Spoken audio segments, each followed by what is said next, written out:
you started here with $1,000 and you go up to $200,000.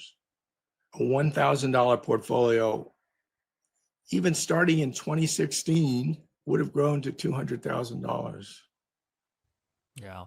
with Nice. optimal rebalancing. Incredible, right?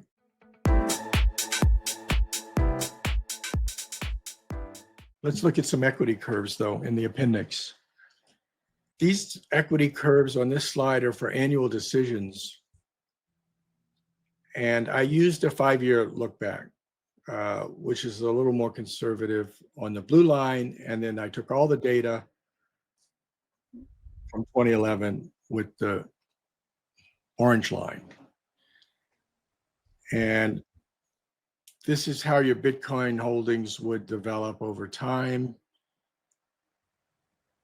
using the Kelly criteria. And, each year you're recalculating the Kelly criteria and changing and you're rebalancing at the same time. So you rebalance and update the latest Kelly criteria. And what you find is that if you only use the 5-year look back, your Bitcoin holdings would drop, but your equity curve is still very, very good. If you use and it's not surprising, right? Because you had such incredible return early on.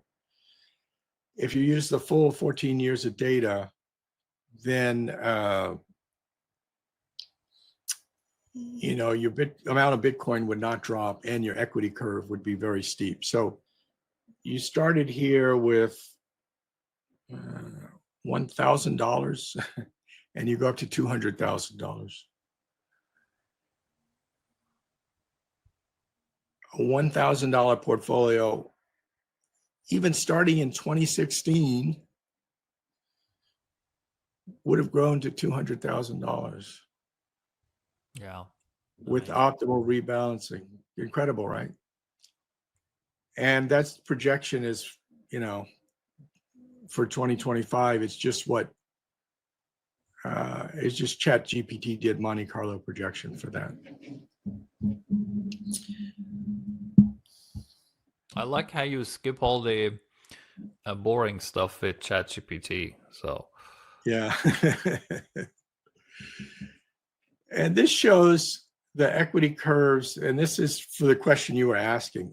The weekly equity curve, the 4-week, the quarterly, and the 52-week. So here I started in 2018, and I took it out to, trying to think when I did this. I did this a few months ago.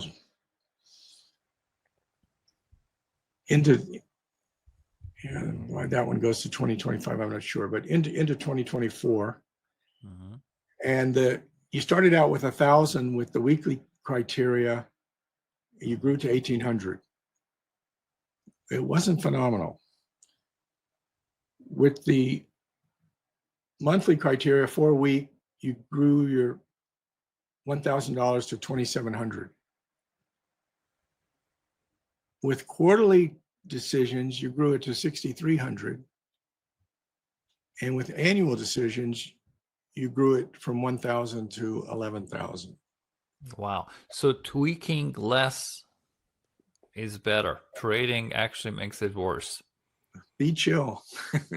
And I can see the logic here, because Bitcoin, just if you don't touch it, it does so well that it gives you much more likelihood of success. But if you trade all the time, every time you have to, make a bet that could go wrong.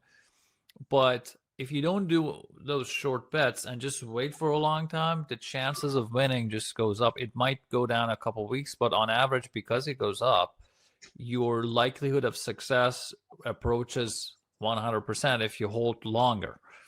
So it's kind of like it turns a lot of small bets with fair success rate into one huge bet with a super, super high success rate. Correct. That's it. I think that's the lesson here. You can have very significant allocations,